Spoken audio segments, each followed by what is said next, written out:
Welcome to the No More Mondays podcast, the show that inspires confident professionals by interviewing people who actually enjoy what they do for work. I'm your host, Angie Callan, and I welcome you to join me each week as I chat with founders, entrepreneurs, and employees who have figured out that special sauce, the magic, the mystery to having no more Mondays.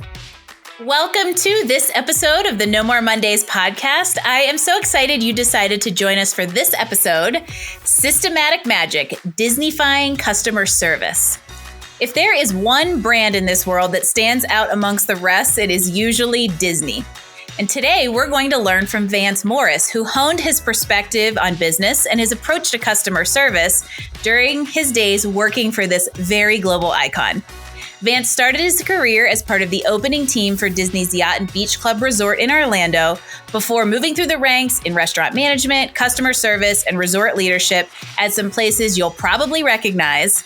The crowning achievement in that list was designing, opening, and leading Disney's flagship character dining experience with none other than Mickey Mouse himself.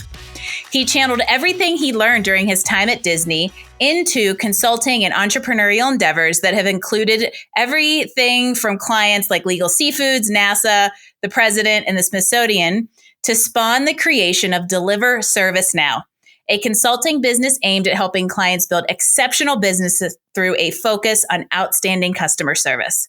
I could name drop all day long, but we're going to bring Vance onto the show. Without further ado, please help me welcome the International Marketing's longest reigning marketer of the year. There's a distinction, Vance Morris. Vance, welcome to the show. Sure. Well, I appreciate you having me on. Thank you so much. I'm so excited Vance is here because what we discovered before we started recording that, like me, I take a lot of things very seriously. I myself is not one of them.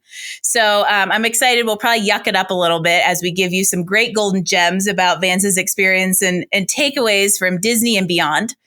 And I also am guessing there's some Disney enthusiasts out there who are just excited to hear me say the word Mickey on a podcast. But I really want to dig into your experience, Vance. You have a really unique background that's formed this kind of like path and journey to where you are today. So tell everybody about Deliver Service Now. Tell us about your entrepreneurial endeavors and the work you're doing to help other businesses. Yeah. So, I made my way through corporate America for many years after I left Disney. And so I started my own business. I did what every young-blooded American teenager wanted to do when they were growing up. And I started a carpet cleaning business. So I took everything I learned at Disney and I put it into my carpet business. So we have become the premier carpet cleaner in my area. We specialize in Oriental rug cleaning. We're actually the only ones in the area that do it. So I figured if I could Disney-fy my carpet business, become the highest priced carpet cleaner in my area by 30%, any business could Disney-fy, which really did start. Not in name, but I had a lot of carpet cleaners coming to me saying, hey, how do you do it? And after giving some information away for free, which I no longer do, I started the consulting business, Deliver Service Now. And that really is something that is missing in 80% of the businesses in the world, and that is delivering service. It just doesn't happen, and honestly, a lot of places are are replacing employees with artificial intelligence. I mean, I can go to McDonald's now and not have to talk to anybody. I just ordered a Happy Meal on the screen and pick up my food and away I go. Which is the antithesis, I think, of Disney-fying. So you bring up a good point of the fact that service can drive so much about your business. And this was really rooted in you at your early days of Disney, because that is how they became Disney and creating those experiences and doing things so well. So I would love to know how you define Disney-fying and how you've really embedded that in something as a kind of tertiary service as carpet cleaning. Right. Well, I've coined or defined Disney-fy as creating experiences out of the mundane. So if you think about it, we all have mundane things we have to do to get through our business day. So I look and instruct my clients, find something that you do every day, answer the phone. That would be a mundane thing. You got to do it. How can you turn it into an experience? For example, I worked with a bunch of insurance companies a few years ago, and one of the insurance owners was a huge rock and roll fanatic. He had gold records on the wall, autographed guitars, Led Zeppelin, The Who, all that. And normally, when you call an insurance company, or most companies, you get something to the effect of, "Thank you for calling Dave's Allstate. How can I help you?"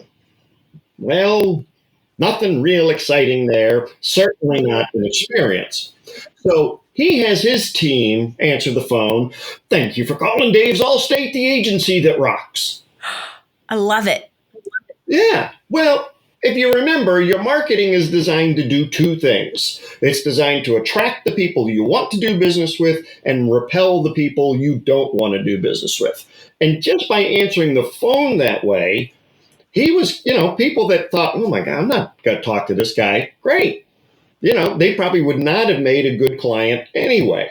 And the people that were like, "Oh, this guy sounds pretty cool. It's different." Great. So, he's sifting, sorting, and screening out prospects before they ever get in the office and waste anybody's time. From the get-go. So you actually just stumbled upon something. We're going to squirrel all over the place during this episode. One, just because we share an equal, I think, passion and unique perspective on entrepreneurship. But the first squirrel is, I talk a lot about like the transparency in business, and people are really hesitant to kind of like niche down too far or have this fear about turning off a potential customer. However, there's nothing wrong with kind of weeding that out from the get-go. Well, business owners, you're right. They are afraid of niching because they feel that there's not going to be enough business, which is certainly not the case. But they want to be something to everyone. And if you remember the networking cliche, everyone or someone is not in the phone book. Or the other way I always hear that is, if you try to appeal to everyone, you end up appealing to no one. I have to take all of that operations knowledge that I gained from Disney and put it into other businesses. And really, we don't want to copy what Disney does, because I'm going to hazard a guess, none of your listeners either own a roller coaster, own a castle, have a theme park, cast of characters that they can rely on. So we don't want to adopt what they're doing. We want to adapt the strategies and tactics that Disney has into our businesses. You want to be inspired by how they've created a memorable brand around their expertise. And then you have the ability to channel that. And like you said, adapt is a great word, to the particular nuances of something probably less interesting to people than Mickey and Minnie. Right. Exactly. So I feel like this is a really good point that, obviously a lot of this is driven by customer service, customer experience, and it's really relevant and very literal parallels to those of our listeners out there who are starting businesses, have businesses, are in the entrepreneurship kind of space. But I would let's kind of like do a little bit of correlation on how this relates to people in their career. So how do we draw parallels between the inspiration that you got from this Disney-fying concept to help people be better at their jobs? Sure. And, I have a formula for what I call a profitable future. And I was never any good at math and probably got a D in algebra, barely passing. But I managed to come up with a formula. And the first part of the formula is QEE, Quality Employee Experience. And if your employees aren't having a quality experience, they certainly are not going to be delivering one to your clients or customers. And by the way, I use client, guest, customer, patient, all interchangeably. So, from a manager's point of view, Disney was great in that they went to the hourly cast members being employees, that's what Disney calls them, and anytime a problem needed to be fixed, because they knew that it was the people that do the job day in and day out that had the best insights, that had the intimate knowledge of what the guests were talking about and what they were experiencing. So if you want engaged employees, my goodness, get them involved in how you serve your guests. For example, Disney for the longest time had a problem of losing cars in the parking lot. Now, if you think about it, at the Magic Kingdom, to give you an idea of the size of the parking lot, all of Disneyland and its parking lots fit in the parking lot of the Magic Kingdom in Florida. And we're talking, this is before your phone reminded you of where you're parked. So the cast members came up with the solution. Instead of having these people walking willy-nilly through, 2 square miles of white Chevy Impalas, they started keeping a log at the beginning of the day, and they would write down what row they parked at what time. So when the guest came out at the end of the day and they couldn't remember, they say, well, can you at least remember what time you got here today? Oh, yeah, we got here about 8 o'clock. Oh, well, at 8 o'clock, we were parking Goofy 19. So at least they narrowed it down to a row of cars. But it's the hourly cast members that came up with that fix.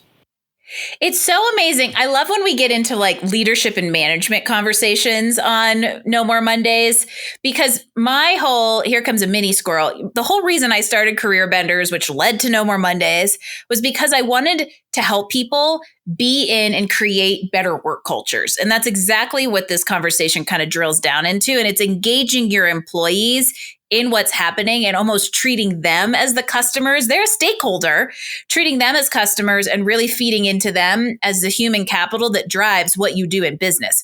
If the reason Disney is a great experience is because everybody from a server to Cinderella to the C-suite is engaged and believes in what they're doing in the mission. And that's really the foundation of this inspiration and applying it to any business. The people that you have working for you as carpet cleaners believe in what you're doing and believe the service is worth the 30% over market value that it is. I don't know if you realize it, but you said the magic word that every business should revolve around, which is mission. Now, this is not mission statement. To me, they're useless. Well, Disney has a mission statement, but they do have a service mission, and it's as basic as make people happy. See, any minimum wage employee, 17-year-old kid can wrap their head around make people happy. Oh, I can do that. It's also a good message of it can be that simple. Ours is also our tagline. It's to inspire confident professionals. It doesn't have to be, a page-long mission statement.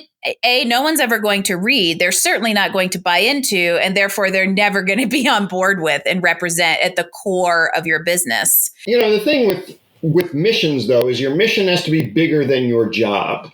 So at Disney, a custodian's job is to sweep the streets, but his mission is to make people happy. So, in my carpet business, we did the same thing. We create healthy homes. So Vance has 2 books, Tales from the Customer Service Crypt, which in just getting to know your personality, I totally want to read. And also what inspired the title of this episode, Systematic Magic, Disney-fying any business or practice. So tell us a little bit about each of these books, the inspiration, how they came to be. To go with the first one, Tales from the Customer Service Crypt, unfortunately, the one you have is only volume 1. Because they are each a individual story that some experience that I had. And the way I set the book up, though, is I go through the experience. It is not a good one. But at the end, each one is a lesson. And, the questions are, and there's even lines for you to write your answer. What would you have done differently? How would you have solved this problem? Et cetera, et cetera. So it's almost like a mini workbook. And actually, Systematic Magic is the same way, although that goes over all 7 of my, I call them the magic keys to Disney-fying your business. Everything from the wow component to attention to detail to employees to processes and systems. It's all in there. Let's give everybody an actionable, practical piece of advice, since that's something you and I kind of both agree on and love. And that is, What are kind of your top 3 tips for creating a really incredible customer experience and providing really incredible customer service, whether it's your business or you're working for someone else? Sure. I think a lot of it has to do with the person you hire. You need to hire not only for aptitude in the job, but used to call them soft skills. I call it, I can't train you to be nice. As people go through their hiring process, there should be a list of questions that you are trying to find out if this person has a heart for service. And that goes back to the mission piece. If you know your mission and you know the type of customer service you want to provide, you can hire in a way that is aligned with that. So, killer first tip. But you still get to support happy people. So, second tip. Second tip is really looking for ways to create an experience out of the mundane, because we all have massive things. And so really coming up with ways to what Walt Disney used to call plus it, or plussing, which is constant process improvement. So when I work with clients in workshops or presentations, I'll talk to them and say, hey, how do you currently do this? And we'll say, answer the phone. Well, we answer the phone this way. Thank you for calling Dave's Allstate. Great. And then I'll ask, how can we make an experience out of answering the phone? What's number 3? Number 3 is actually the system. You have to have what I call repeatable, practiced, defined systems, because that is the only way Disney functions, and they have to be simple systems. Think about, Disney has 85,000 employees just in Orlando. I was just going to say, especially when you're dealing with, like, if you're getting into scaling systems, your foundation, that's the foundation. It'll crumble if you haven't spent your time there. The other thing is when you have systems now, and I also say documented systems, like in writing.